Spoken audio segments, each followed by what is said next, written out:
something wrong with my paycheck," said Amy as she handed a piece of paper to Mr. Moore. He glanced at it. "It looks fine to me."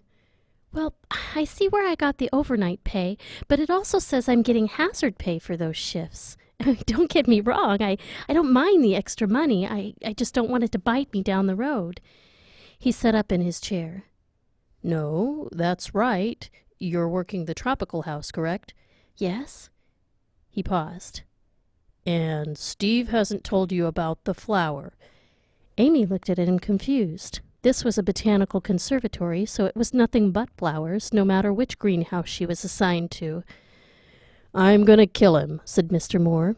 "The tropical house has one of the most important plants in our collection." "The Conaraya fruit? It only blooms every 50 years? He looked at her, surprised. "I read the signs when I mop the floors. I like to learn," she said. "Yes, the Conaraya fruit, although technically it's not even a fruit-bearing plant, but a carnivorous flower that wants to look like a fruit. Our specimen is only the second one to ever come out of Peru, and when it last bloomed in 1968, he cleared his throat. It claimed 3 lives. She wasn't sure she heard it right. "You mean human lives?" He nodded. 2 employees and 1 visitor. "Are you serious?" she asked, but she could tell that he was dead serious. "They only found out afterwards when it deposited some bone fragments it couldn't quite completely dissolve.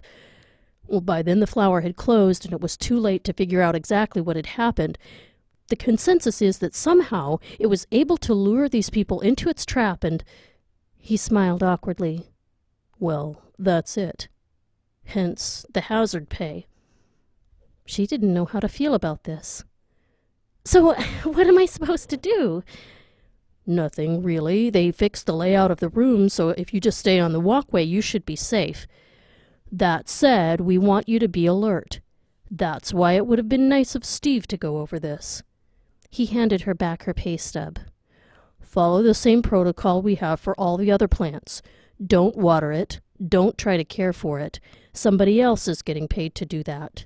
If you see that someone threw trash on the flower bed, tell your supervisor. Again, Steve gets paid to deal with that." He saw that she wasn't completely sold. "You'll be fine," he added, and gave her an encouraging thumbs up. But she wasn't fine.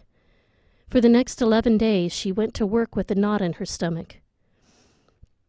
She was understandably nervous, so she tried to keep an eye on the Conaraya fruit while tending to the room. It wasn't too hard. It stood almost 15 feet tall, dead center of the tropical house. She could see it from everywhere. She used to think that it was beautiful and majestic, but now it looked sinister and imposing. It looked like it was watching her. She also noticed that it was changing. Every night, its petals became more and more refined. Its gigantic pod turned bright pink and swelled up like the belly of a woman who is 9 months pregnant. Amy could tell that it was ready to pop. And then it happened. 11 days after she was told by Mr. Moore that everything was fine, the Conaraya fruit bloomed. She was standing in the back hallway looking at next week's schedule when she smelled it. It was apple pie. No, it was pumpkin pie. It was her mom's pie, and it was Thanksgiving back in 2004, the year before her dad left. The game was on in the living room, and her mom was taking the pie out of the oven. It smelled like home. She didn't even realize that she started walking towards the room until she kicked over the wet floor sign.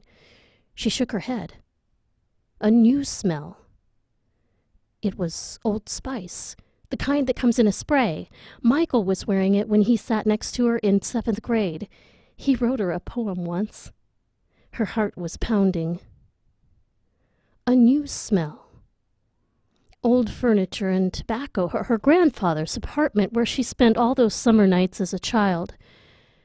The next thing she knew, she was struggling to unlock the door. She didn't remember walking across the hall or getting the keys off the hook. She could hear Steve's muffled screams coming from inside the tropical house, and through the glass door she could see the flower that very few people on Earth got to see and live to tell about. It was beautiful. and terrifying. She screamed and threw the keys into the pond where all the water lilies were. She hoped that she wouldn't find them again. And then another smell took over, and the next moment she was at the fair, eating cotton candy and waiting to get on the Ferris wheel. The line was long and it moved slowly, but she didn't mind. She was there with Scott, and they were holding hands, and she was wishing that night would never come to an end. She could hear herself break the glass on the door, and she could feel the cut on her forearm, but a second later, Scott squeezed her hand and smiled and told her that he loved her. And then it was their turn to get on the Ferris wheel.